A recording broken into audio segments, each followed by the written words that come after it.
So here we've got people praying because they know there is nothing they can do in the physical realm to stop what might happen to Peter. And so as they pray, they give the whole thing over to God. And you say, whatever you do, whatever happens here, let it be for your glory. That's what prayer basically is. Now, we're going to do that in just a moment. I want to give you one more thing. We have, as people and as followers of Christ, we have authority to do that. Any one of us is a child of God. Any one of us can approach God and argue for somebody else. It's called intercessory prayer, which is a fancy word. It basically means you're arguing with God for somebody else. I know arguing with God sounds weird, but flip with me to the book of Genesis. It just means making a case. Exactly. That's all it means. Exactly. Argument. 8th grade English. I remember that in Hillside. Yeah. Mr. Dashwood Jones telling us about constructing an argument. Yeah. Premise and conclusion. Anyway, God has been talking to Abraham about what he's going to do to Sodom and Gomorrah, because Sodom and Gomorrah have completely walked away from God, run away from God. They're just doing their thing, as has been done in so many other places and in so many ways.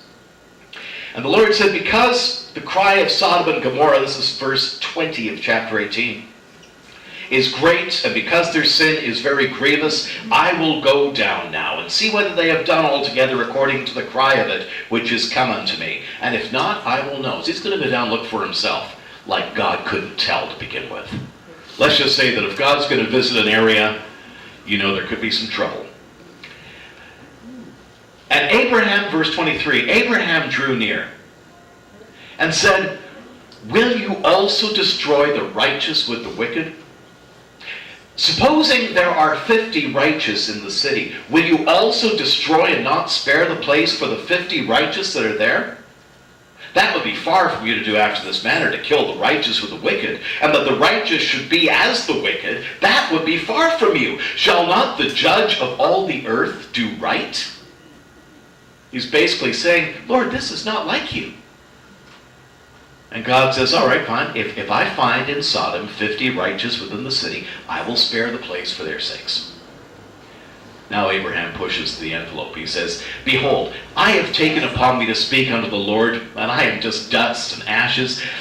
What if you're short of those 50 righteous by 5? Would you destroy all the city just because you're missing 5 righteous people? And God said, if I find 45 righteous people there, I will not destroy it. Now Abraham's really pushing it.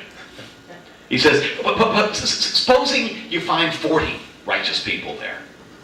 And God said, I will not do it for 40's sake.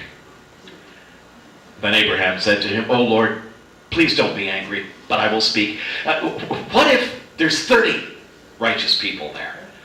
And the Lord said, I will not do it if I find 30 there. Make a long story short, because Abraham keeps bargaining God down.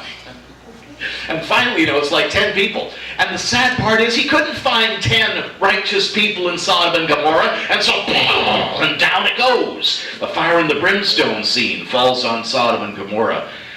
But Abraham did his bit. And this is the bit that we can do too.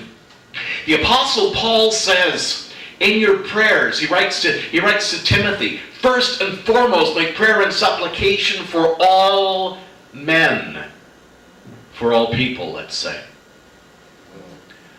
He's not saying for the righteous. He's not saying for the holy ones. He's not saying for the religious leaders. He's not saying for the government leaders. He's not saying for the rich man. He's saying for everybody, make your prayer and supplication for them. And we, as followers, have an authority, we have a right, we have an ability, praise God, and we have a duty, a responsibility to be doing that now.